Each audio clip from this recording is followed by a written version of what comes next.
Nós conversamos agora com o advogado trabalhista Luiz Gustavo Ruppe, membro do colegiado do Centro dos Direitos Humanos Maria da Graça Brás, em Joinville, e professor de Direitos Humanos da Univille. Professor Dr. Luiz Gustavo, o projeto de lei 6764 de 2002 põe fim aí à Lei de Segurança Nacional, uma lei de 1983, na época do regime militar, um entulho da ditadura. Nesse momento de retrocesso que nós estamos vivendo, o que isso representa para a democracia? Bom dia.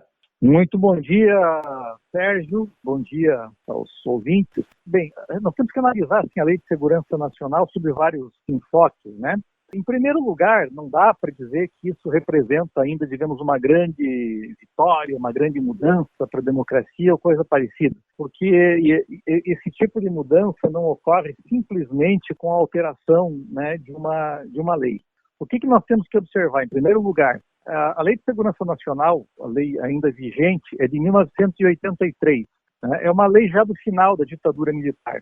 A primeira Lei de Segurança Nacional do Brasil, ela veio ainda lá na época do governo Vargas, lá em 1935, e depois tiveram várias outras, 53, 67, 69, em 78 parece que teve uma ainda, né, e finalmente essa de 1983. Né? Mas todas elas partem do pressuposto daquela ideologia da segurança nacional, né? Ou seja, do Estado se valer, né, do seu poder repressivo para combater, e aí isso ocorre muito no âmbito nacional, no âmbito do Brasil, para combater, sobretudo, o chamado inimigo interno. Né? E isso tomou, digamos assim, tomou muito corpo, especialmente a partir da ditadura militar de 64. Né?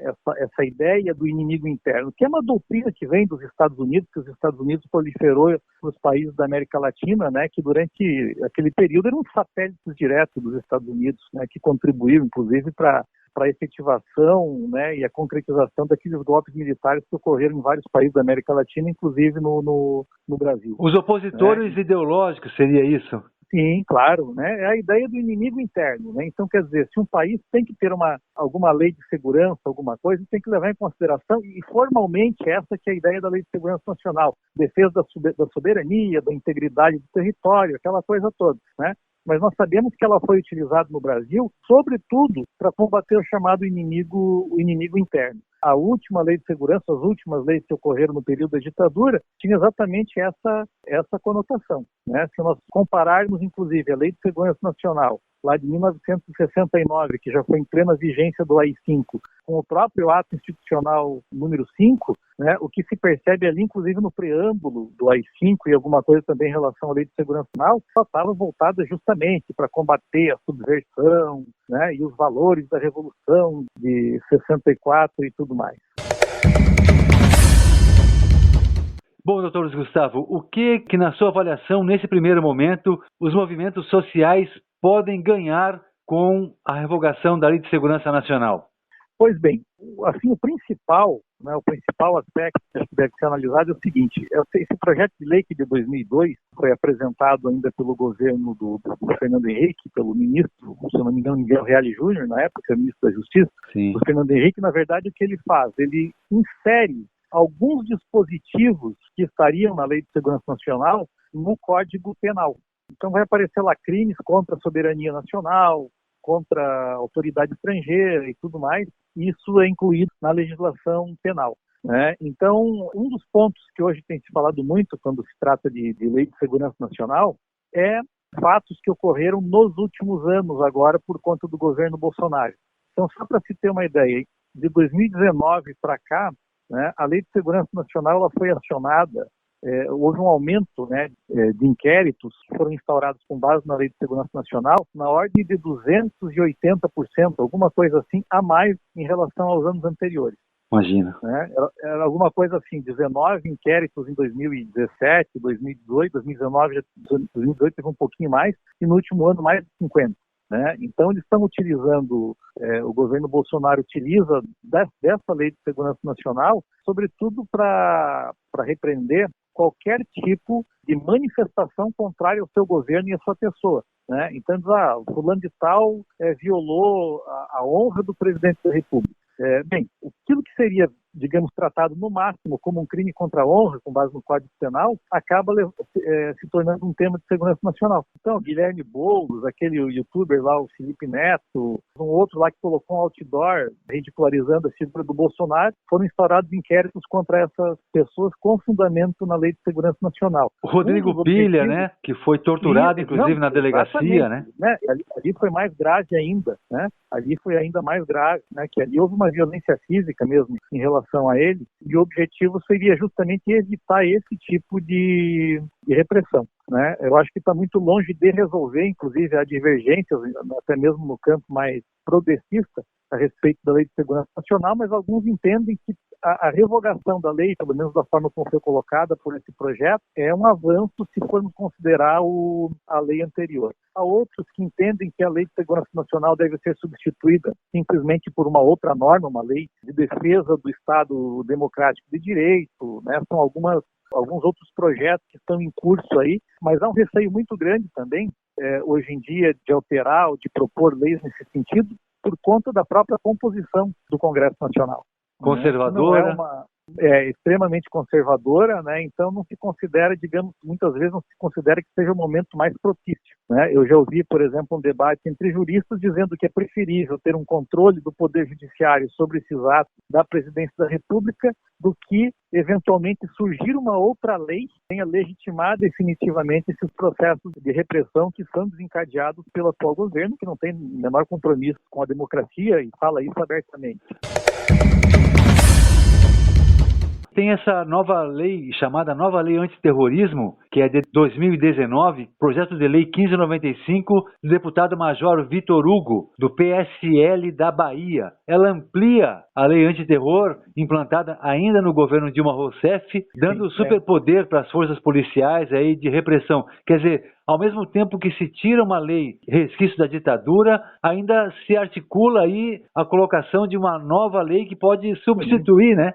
É justamente isso, né? A gente tem que prestar muita atenção na composição do Congresso Nacional para discutir matérias como essa, né? Aquela lei antiterrorismo que foi feita no governo Dilma, principalmente por conta da Copa do Mundo, Olimpíadas, aquilo tudo, né? Ela já não pode ser vista com bons olhos, porque ela pode ser utilizada sobretudo contra movimentos sociais. A depender de quem esteja no comando do Poder Executivo, Polícia, Ministério Público e tudo mais, são leis que podem ser utilizadas contra movimento de trabalhadores sem terra, movimento sindical e tudo mais. Agora, sim, Sérgio, o grande problema que nós temos, que a gente tem que voltar lá atrás, foi esse processo de transição da ditadura militar. Nós superamos a ditadura militar deixando todo o arcabouço, inclusive arcabouço jurídico, de aparato repressivo, intocável, né? Não houve uma comissão da verdade que deveria ter sido instituída logo no início, foi instalada já muito tempo depois da ditadura militar e sem poder persecutório, e o resultado que nós temos dessa falta da chamada justiça de transição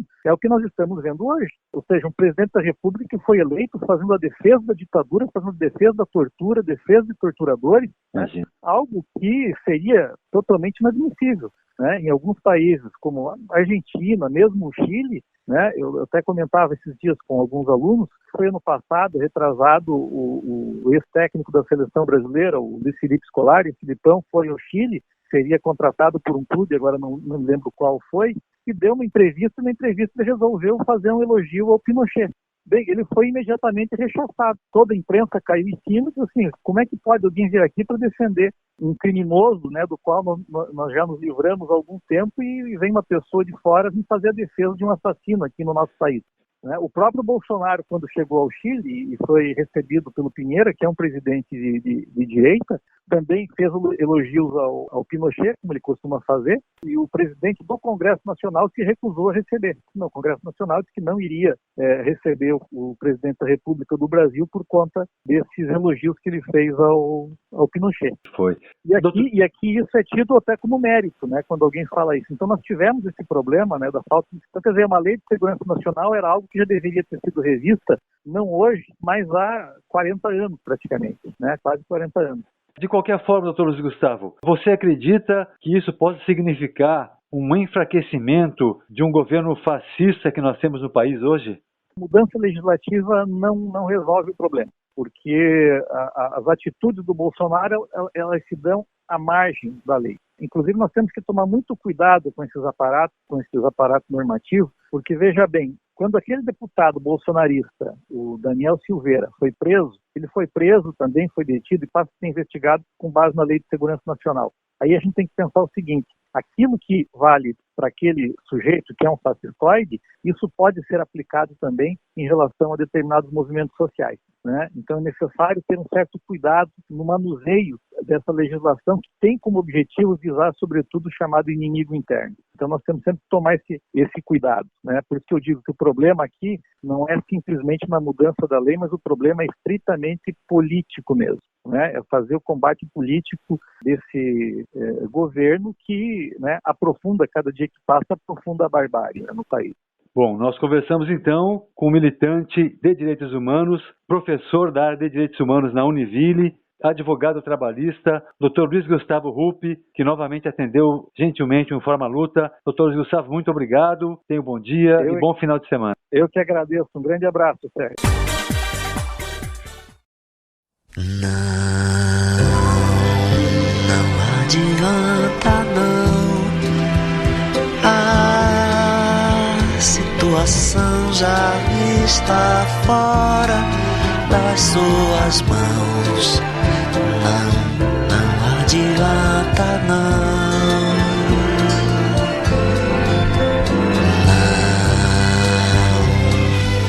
não adianta não, a situação já está fora das suas mãos. Não adianta não. Como é que você vai me dar o que já é meu? Como é que você vai criar o que já nasceu? Como é que você resolveu que eu sou livre? Agora você esqueceu que só quem pode me libertar sou eu. Você diz que esse é o tempo da vida se distender, mas quem faz primavera é o inverno, não é você. Volta sempre um momento na história em que mais um império deixou de ser, pois assim é o futuro pra nós. Só o que você vai mesmo fazer é sair ou deixar eu me abrir e deixar